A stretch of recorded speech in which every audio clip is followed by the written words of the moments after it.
All right, welcome back, everyone, to Lakers latest. I hope you guys have been having a good week. It's now Thursday. We're almost to Friday, the best day of the week. Well, excluding Saturday and Sunday, but I don't really consider those. Those are weekend days. They're not. They're separate from weekdays. So yeah, just we're nearing the end of the week. So hopefully everyone has had a good week. Nothing's going on with work. Nothing too bad. Not too strenuous. Nothing crazy exciting. But yeah, hopefully everyone had a good one. Weekend's coming up. We are getting closer and closer. First preseason game is October 3rd. We're gonna have other preseason games shortly for the teams that are, I think, going to Europe to do some exhibition games or something like that. But we are very, very, very close to NBA basketball. Obviously, we'll have about 3 weeks of preseason before the regular season starts about the third week of October, and then we are going to be all systems go. And I, for one, cannot wait. Obviously, for Lakers basketball to come back, but just for NBA in general, it's this league. You know what I'm saying? It's the best league. And then about 3 weeks after the NBA begins, college basketball will be back and up and running. And I'm a big college b-ball fan too, so I can't wait for that. But yeah, we're excited. As always, coming to you from Studio City, California, where it's about 83 out right now. We're pretty much done with the heat, but it's also going to come back in a week or two, which is strange considering it's the beginning of October. So we'll see what happens there. But let's start it out today. First thing on the docket. Um, so we're talking about JJ Redick. So a few different things about JJ Redick. Rob Pelinka and JJ Redick had a press conference the other day, which I believe was yesterday. They went into a bunch of different things, kind of talked about the offseason acquisitions, and kind of how where they see them, the players they're excited for, how kind of the offseason materialized, and how they got everyone. And then Rob Pelinka also talked about, we got LeBron on the player option, we've extended Luka. And then, kind of out of nowhere, just a very surprising bit of news was the fact that he also said they've extended JJ Redick. Now, I find that interesting on two accounts. Obviously, this is only his second year. He's in the second year of a 4-year deal already. So they have now extended that initial signing.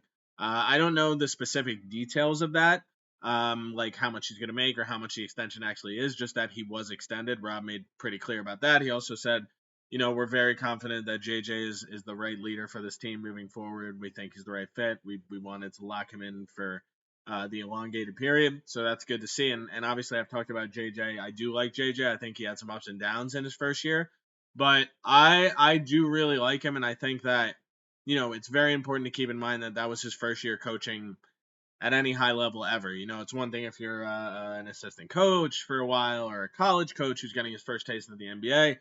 JJ obviously is taking the more of analyst turned coach. I think for a while he's kind of been considered one of the brightest basketball minds, so it's not surprising you turn coach, but it's just easy to remember that even though you are a player and you were a good role player, like he didn't have any formal coaching officially, at least at a significantly high level. So, overall, I think when you take that into context, I do think he had a pretty good first year.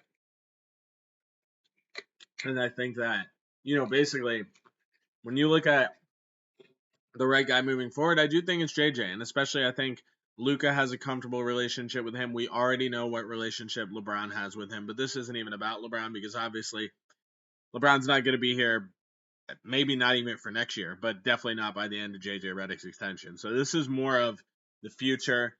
We think this is the right guy. We want to move forward with him as the coach of this team, as the guy that's going to be Luka's coach for the foreseeable future. Obviously, he's got a ton out of Austin Reeves' future. I don't want to say it's kind of up in the air in LA, and not to say that he's not going to come back or he's not going to resign at the end of his contract, but that's a decision the front office is going to have to make on if they want to give him the money that they're looking for or if they want to trade him for assets. So, but JJ Redick has done a really good job so far. I personally think it was a little early to extend him, but if they think he's the guy, then just extend him now because who knows if he does become an elite coach and the Lakers win a championship or two, they're going to look incredibly smart for extending him. They're probably going to extend him for even less than he would have gotten. So yeah, just very interesting because I don't think anyone really expected that, especially with 3 years left on his deal. So obviously they believe he's the guy moving forward. A couple other things Rob kind of talked about. They're excited for Ayton to get a starting center of his caliber. They're excited for the wings they got and Jake LaRavia and Marcus Smart. Obviously, both of them will bring different things to the table. LaRavia is 3-and-D, but mostly that really good shooter, where Smart's that, elite defender. We've seen it before. He's championship level defender, won a defensive player of the year. So yeah, just a lot going on in that press conference, and kind of just gets you excited for the year to come. So we're gonna talk about Luka, and I'm not gonna go too much on this because we kind of talked about obviously how good Luka has looked at Eurobasket, how excited we are for him to kind of have a full offseason of getting to know his teammates, getting comfortable, building that chemistry with the guys rather than just kind of being thrown into the fire like he was when he got traded at the end of January, with that trade just being like one of the crazy, if not the most wild trade in NBA history, certainly from a shock level standpoint. So yeah, Jeannie Buss obviously went out to see Luka and Eurobasket, and she kind of just talked about like he looks different. He just looks so comfortable out there. Excuse me. But he just looks like at ease. She said now he kind of has clarity. There's no, am I going to stay in Dallas? What's going to happen at the end of my extension? Are they going to sign me to the Supermax? Or am I going to extend with the Lakers? Am I going to be here? Am I going to have to deal with this at the end of the year? All of that is done. Obviously, Luka signed his extension. He will have to come back in 2-3 years and decide hopefully if he wants to extend again or if they extend the extension before then. But yeah, he's comfortable. He's obviously ready to go. There's no more being thrown into the fire. He obviously seems like he's in the best shape of his career. Just played unbelievable at Eurobasket. And it seems like, he's just all systems ready to go. By now, he's obviously back in the U.S., ready to go, ready to play for the Lakers. First full training camp with the Lakers. First full preseason where everyone's going to kind of get a little comfortable with each other. The new guys, Ayton, LaRavia, Smart, gelling with LeBron and Luka and Rui and Reeves. It's going to be really kind of a limitless test almost those first couple weeks. I think everyone's just got to get used to playing with each other. I think everyone knows the talent level that this team has. I do think, and I've said a bunch of times, they do need to add one more player, but I'm not expecting that to happen, that impact player, whether it be a Wiggins or someone else, probably till mid-season, maybe the trade deadline. So right now I think they're going to just have to work with what they got. Everyone's going to have to get to know each other on and off the court, get comfortable with each other, build that chemistry in training camp, build that chemistry in preseason to the point where everyone's playing great. And I think that Jeannie Buss obviously saw that, Luka just looked unbelievable in Eurobasket. He's ready to go. He's fired up. He's ready for the season. At the end of the day, Luka wants to win a championship. I know Lakers fans want to see another championship. I know LeBron's obviously going to do everything he can to win another championship. So yeah, it's exciting times, and obviously all of us are really excited for that first full season of Luka. I think he's going to be a primetime MVP candidate, if not right up there again, knock on wood, until the very end, as long as he stays healthy. But yeah, just it's great to see Jeannie Buss going out there, just seeing Luka. And yeah, by all accounts, he's in the best shape of his career, and he's kind of gearing up for what I think could be his best season yet, which is saying a lot, especially considering some of the incredible historic seasons he's had at his age before that. So yeah, we'll see what happens, but can't wait for a full season of Luka. All right, gonna talk now about Walker Kessler. Now, I brought up Walker Kessler weeks ago about a potential trade candidate, and I also talked about the potential roadblocks to that.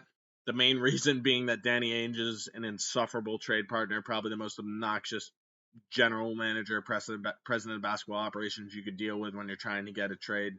We know it's already been reported that last year, and again, this is very important. This is reported last offseason, not in season, because Walker Kessler just had a great season, way better than his previous season. Starting center, elite defensive player, just had a great season. So before that great season, when I think most people would say kind of had a down year in year two, Danny Ainge was offered, and again, I can't remember who offered it or where, but this was corroborated by other people that he was offered 2 first-round picks. And again, not saying those were both fully unprotected, but at some level, he was offered 2 first-round picks for Walker Kessler before last season and said no. So Walker Kessler since had a phenomenal bounce-back season, proven he's a starting center, proven he's a lead defender. Like, a lot of teams would love to have him. So in my head, I'm like, if he said no to 2 first-round picks before that bounce-back season from Kessler, what the hell is he going to want after that bounce-back season from Kessler? So I don't know. They might have to give up Austin Reeves in that deal, and then it's like, is it worth it? I don't know. But I think when you look at Walker Kessler, the reason I'm bringing him up now, too, is because it's been basically reported that the Utah Jazz aren't planning on extending him. So if you're not planning on extending him, hey, this is a really good young player. Then to me, there really doesn't make any sense to keep him on your team. You should trade him for whatever you can, whatever the best package is. My dog's trying to eat something off the ground. You can trade him for whatever the best package is, and then basically kind of work from there. Because the reality is the Jazz are in rebuild mode, and if they're trading Walker Kessler, Lauri Markkanen is only a few years behind. I can't possibly imagine him staying there. So just the fact that it's been almost announced that they're not signing to extension, which is crazy because he had a phenomenal season. He's a really good young player. Means he, I would presume, is going to be available for in the near future. But I do think it would take a lot to get him. We'll see. I don't think he's going to be traded now, but he's a guy to keep a very close eye on during the season because I do think a lot of people would like to get their hands on a guy like Walker Kessler, even if the Jazz don't want him. All right, gonna finish this with talking about Jayson Tatum. Obviously, we know Jayson Tatum now.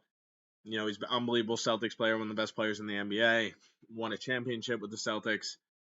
Going back though, in his draft, the Lakers obviously took Lonzo Ball, who's had very up and down career, just some horrible injuries that set him back major, and at this point, he's kind of more of a role player than that hopeful elite starting point guard that distributes the ball everywhere that you were hoping for when the Lakers drafted him. And we saw a lot of exciting Lonzo, but now, unfortunately, his injury has really just slowed him down, and he's more of just a solid, really solid backup point guard who can occasionally start. But obviously, the Lakers went with him over Tatum.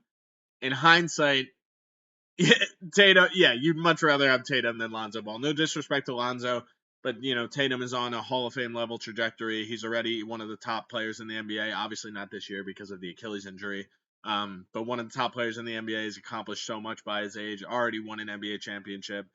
Jayson Tatum's an unbelievable player, and obviously in hindsight, I would be like, yeah, of course, I'd rather the Lakers drafted Jayson Tatum now. But Magic talked about it too. At the time, you know, the Lakers really needed a point guard. They had a glut of wings. So I get why they did it at the time. And honestly, I was with it at the time because Lonzo was, I thought he was really a can't miss prospect, especially after watching him. But yeah, you know, Tatum just talked about he was a Lakers fan growing up. Kobe was his favorite player growing up. And he really wanted to be drafted by the Lakers. So I can get why that stings. If it's any consolation, it stings for us too. Because obviously he's on a completely different level than Lonzo.